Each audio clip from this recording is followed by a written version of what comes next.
Hey, hello. In this presentation, we are going to talk about the Monumento a la Revolución in Mexico.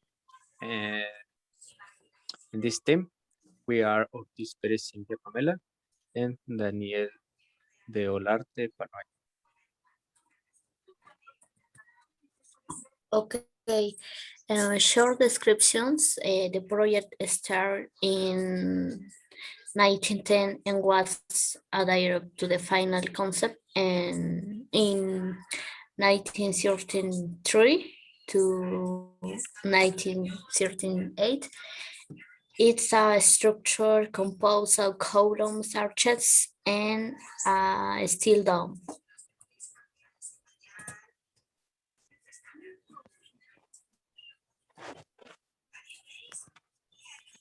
The announcement in 1997 and sorry, 1897, President Porfirio Diaz launched a call for the construction of a legislative palace which will also house the chambers of senators and deputies, government agencies, and offices.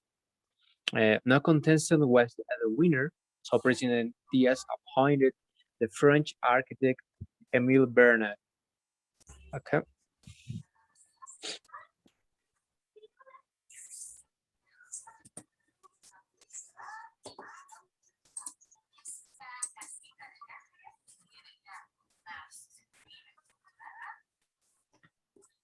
Reinforced. The first stone for the construction of the Federal Legislative Palace was laid by President Porfirio Diaz on September 23, 1910, as part of the celebration for the centennial of Mexico's independence. Due to the challenge posed by the foundations of the building on unstable terrain, the metal structure was built on a bed of 17,000 piles. The metal structure was made of steel by Michael Bros in the United States.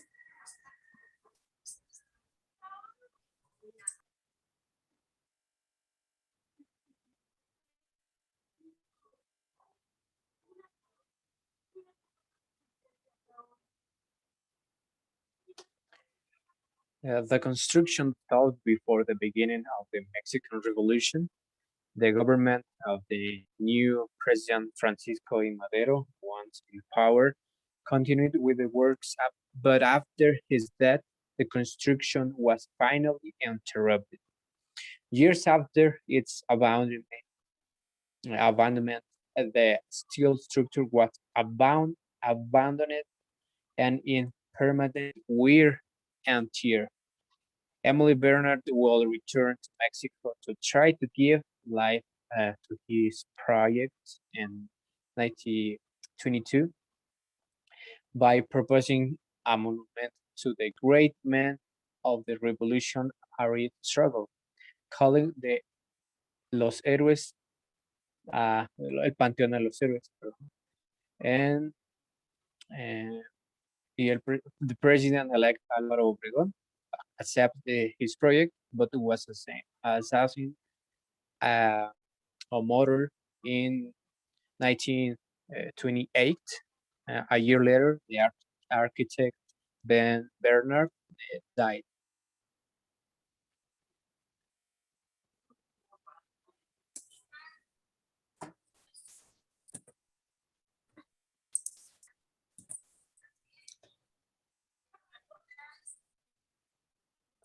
Okay, the material in railways. The deteriorated structure began to be dismantled to use the material in railways, but in 1933, when the architect Carlos Obregón Santalicia faced by the place, he saw that the central structure of what was to be the Sala de los Pasos Perdidos of the palace was in perfect conditions. So he suggests to the engineer Alberto Penny that the only usually part of the ill-fated palace be used to honor the then recently concluded Mexican revolutions. The architect Obregón Santa Alicia himself grew up near the monument on Vallarta Street, so he knew the terrain fully.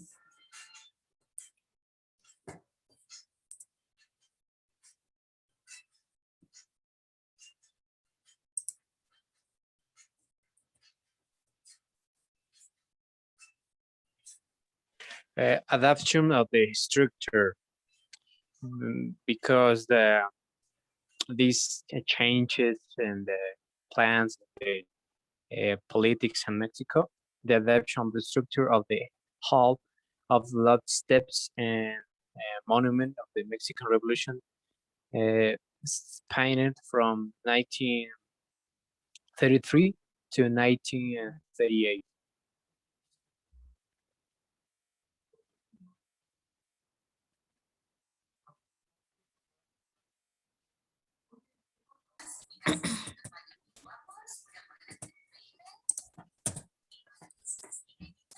Re-inaugurations. The monument to the revolutions 100 years after its constructions was inaugurated with an estimated investment of 316 million pesos for its remodeling on November 2010. It was appointed as part of the celebrations of the centennial of the revolutions.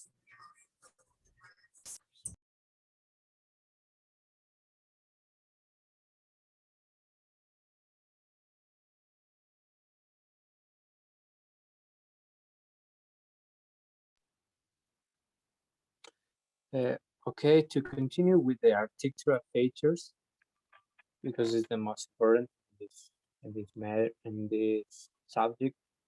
Uh, uh, the foundation, the structure of the movement of monumental revolution is built on a base of uh, 7,000, 17,000 piles, of which the large steel beams that support the building were placed.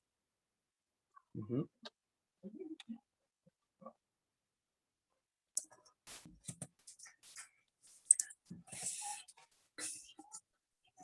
Nether body in contains arches that in a dome that constitute the base of the monument. In each of the four columns, the remains of Francisco I. Madero, Venustiano Carranza, Francisco Villa, Plutarco Elías Calles, and Lázaro Cárdenas are preserved. Inside these columns, there are stays to ascend to the monument, and even one of the columns preserves the so-called presidential elevator, an elevator that goes up the first and second domes.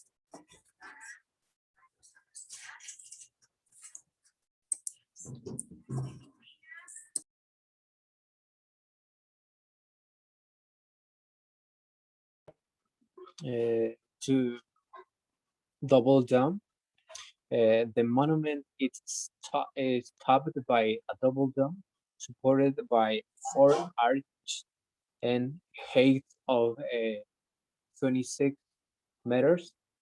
The interior is covered with quarry, quarry, and the exterior with painted copper. A double alcal staircase uh, surrounds the first square dome that is finished off by an ability through which it's possible to access patterns that function as internal viewpoint. And the second dome in its lower part, or in this part, it is called clad in painted copper and can be seen from the ambulatory. In between this lower part and the outer part, there is a steel structure made in the United States with 29 ribs that support uh, 600 copper panels that we hammered by hand and are removable.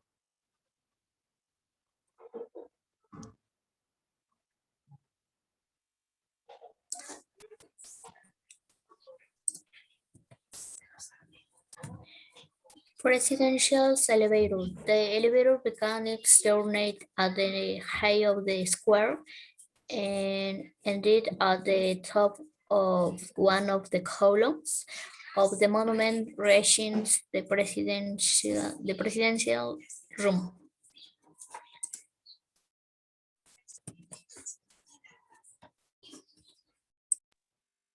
And this monument has a flashlight, and it is the top of the monument. And in Obregon, Santa Lucia's original project, it was intended to serve as a beacon for the city with a huge beam of light. And despite the dent from a lightning bolt that fell on the monument can be observed when it did have a lightning rod from this point on, and Joan or German took the perspective for this for his in 1949 in Mexico City work.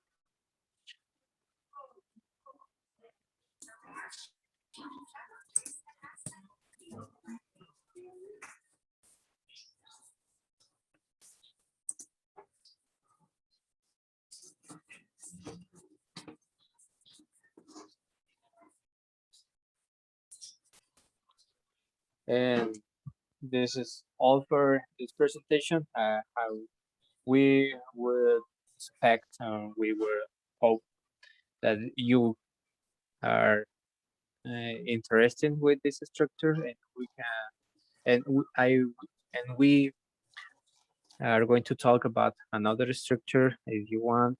And like this video and share with your friends, and see you later. Bye.